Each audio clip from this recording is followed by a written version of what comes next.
ఉండదని లెక్కేస్తాడు. అయితే మాస్టర్ సరైనోడు కాదు, దానివల్ల దెబ్బతిన్నాడు.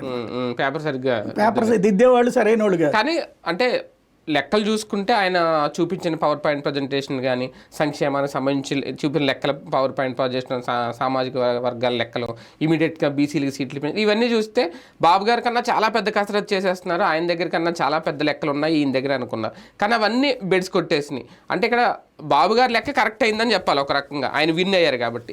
ఈయన ఒక రకంగా భారీ ఫెయిల్యూర్ మూట కట్టుకున్నారు. అది కూడా ఆయన అనుభవరాహిత్యమేనా, లేదంటే ఆయన సొంత నిర్ణయాలు కూడా అక్కడ దెబ్బతీసినాయి? ఇప్పుడు బేసిక్గా తనకు ఆల్టర్నేటివ్ లేదు. శత్రువులు ఒక్కటవుతున్నప్పుడే దాన్ని ఆపడానికి ప్రయత్నించాడు. అటు బీజేపీతో చెప్పి మీరు ఒంటరిగా వెళ్ళండి, వద్దొద్దు అని చెప్పాడు. చంద్రబాబుకి పవన్కి మధ్య చిచ్చు పెట్టడానికి ప్రయత్నించాడు తన మీడియా ద్వారా, సోషల్ మీడియా ద్వారా. అయినా వాళ్ళకి అవసరం రీత్యా వాళ్ళ ముగ్గురు ఒక్కటయ్యారు. భారతీయ జనతా పార్టీకి చివరిలో అవసరం అయ్యింది, కలిసింది. జనసేనకి మొదటి నుంచి అవసరమైంది, కలిసింది. కాబట్టి ఈ ముగ్గురు కలుస్తారు అన్నటువంటిది ముందు నుంచి అతను గెస్ చేశాడు.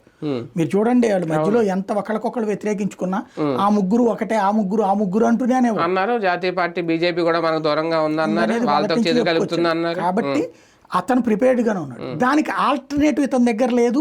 ఇంకొకటి ఆల్టర్నేటివ్ పార్టీస్ లేవు ఇక్కడ.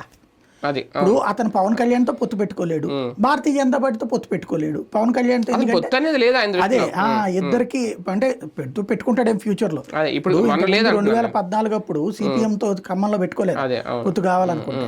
కాబట్టి చెయ్యాలనుకుంటే సర్దుబాటు పొత్తు ఏదో చేసుకునేవాడు. కానీ అతనికి బీజేపీతో పొత్తు పెట్టుకోలేడు.